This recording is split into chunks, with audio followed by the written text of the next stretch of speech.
In a time where handhelds can play almost any game from any system that you could want, can a tiny foldable handheld with a singular purpose from the early 2000s really compete for your time and attention? That's the question that I intend to answer in this video.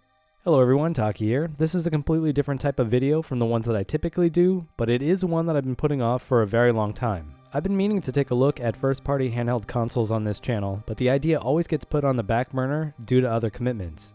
I'd planned on starting this series with another handheld that I really like, but the SP has taken the slot for this introductory episode of Retro Rewind. So why the GBA SP? I mainly wanted to add this to my collection so I could have it for a future comparison, and I never intended on using it for gaming. I bought this SP from a secondhand app here in China for around $58. For that price, I got an IQ branded SP with an AGS 101 screen, 2 games, and an additional battery. I probably spent around 2 weeks trying to buy this handheld, and I don't really know what it is about me, and maybe some of you are like this as well, but I will spend an absurd amount of time hunting for a deal when I commit in my mind that I want to buy something. Even though I am fortunate enough to be able to buy one of these at the crazy inflated prices that these can go for here in China and not be bothered, the 16-year-old version of myself working for a few dollars an hour won't let me do it. I either find the deal that I want, which was a lot easier to do in America with Craigslist, or I break down and pay the asking price because I waste too much time. In my opinion, hunting for the deal is always half the fun. I bought the AGS 101 version of this device because it would look better on camera, but you can save some money if you don't mind playing with the front-lit screen. Before I bought this model, I knew the case was going to have some damage based on the condition of the shell and pictures, but I was told that the screen was in good condition. Even though my SP is a little worse for wear and replacement shells here in China are cheap and readily available, I don't think that I'll ever swap this shell out for a new one. I want to quickly go over some of the features of this device. Unlike the GBA that came before it, the SP uses tack switches instead of conductive rubber pads. That means you're going to feel a click whenever you press down on any of the face buttons, akin to something like the PSP, instead of the feeling that you'd get with a Super Nintendo or an N64 controller. About half of the devices that I own use this style of input, and I really like it in this form factor. I also think this device is pretty comfortable to game on, and even though it is much smaller than most devices on the market right now, the limited input that you have to account for in a GBA game means that your hands won't feel too crowded when you're playing. The SP uses a front-firing speaker in the center of where your hands will be, and the volume is completely sufficient for the times that I will play this. There is an option for a dongle so you can get stereo sound with headphones that I don't own yet, but I do plan on buying one. You control your volume levels on the SP with this really cool slider on the side that I would love to see in some modern devices. I'm usually not a fan of LED lights on gaming devices, but the 2 lights that are used to indicate battery life and charge status are very subdued on the SP, and they don't bother me at all like they do on other handhelds that haven't seemed to master this formula. The screen on the SP is protected from most damage because it sits just a little lower into the shell with a nice protective border around all sides. The device itself clicks into a position which I find is the perfect angle whenever I'm playing. I already mentioned that I own the AGS 101 version of the SP, and that just basically means that my screen is backlit instead of frontlit. The picture quality is much better than I anticipated that it would be, and I'm glad I went with this over the much darker frontlit option. There are 2 levels of brightness that you can control with this tiny button in the middle of the SP. The lowest level is the one that I probably use 90% of the time since I use this at night, and it also saves on battery life. Compared to modern handhelds, this screen has one quirk that you might notice right off the bat, and that's the ghosting / smearing that you'll see when things are transitioning on screen.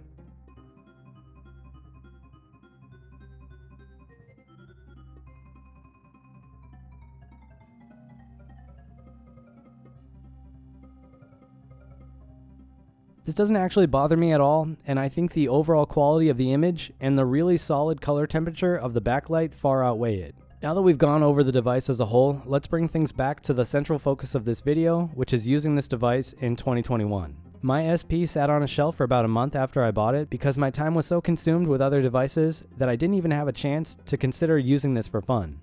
It wasn't until one night when I finished my work pretty early, when I had 2 hours of free time to spend on gaming not related to YouTube at all, and I just completely ended up wasting the time because of a problem that I think many people watching this video face, and that's the illusion of choice. We live in a time where you can buy something for under $100 that can hold 10 to 20,000 games, but do you really have enough time to play that many games in your life? I'm honestly interested to hear if any of you have ever faced this realization. Recently, I was trying to find a Super Nintendo game to play on my RP2, and I went to play a game that I remember really loving when I was young, but now I can't help to think that the game is garbage. When you're young, I think time is a currency that you seem to have an infinite amount of. So if you happen to get a game for a present that you might not necessarily care for, you'll probably still play it and learn to like it because you have so much time. Maybe you'll be lucky and trade that game in for a new one that might also be bad, but you'll still learn to like it because your choices are limited.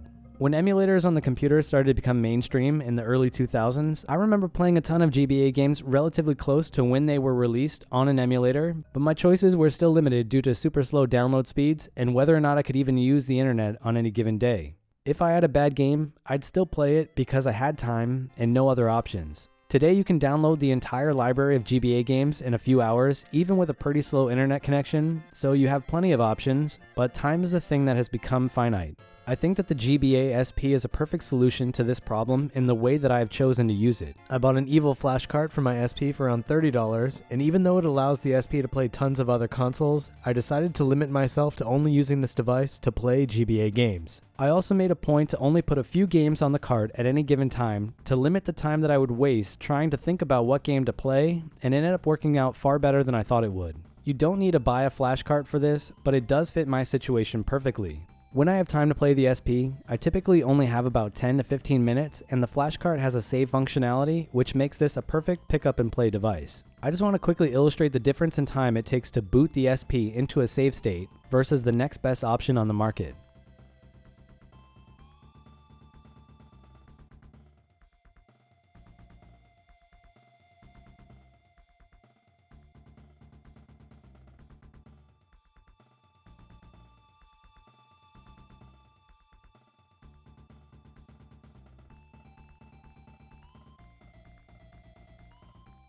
Hopefully that illustrates why I opt for the SP over other devices when I'm really short on free time. Let's bring everything back to that original question now that I've been using my SP for over 3 weeks in this manner. Before doing so, I have to stress that I have no nostalgia for the SP. I've never owned one, and none of my friends growing up had one. Playing this device doesn't give me some warm and fuzzy feelings inside from my childhood. In my opinion, the SP is still a great device in 2021. It's better with a flash cart, but it's not needed. I play this thing almost every day before I go to sleep for 10 minutes or so, making my way through the Fire Emblem games, and I've been having a blast. Because the device is so light, and the case is already a little beat up, I put this in my bag every day on the off chance that I have a moment or two to sneak off and work on some Fire Emblem stages. I've had more enjoyment using this device with the limited library of games that I put on it than I've had with other devices that cost over 4 times what I paid for this in total. If you face the same issue with the illusion of choice like I have, I'd love to hear your experiences down below. If you own a retro handheld, I really encourage you to try out this process of only putting a few games on the device at any given time to try out this experiment for yourself. And if you've never owned an SP before, there's no better device that I could recommend adding to your collection. I hope it brings the same joy to you as it has to me. I'll catch you here next time with another review. Happy gaming, everyone. Taki out.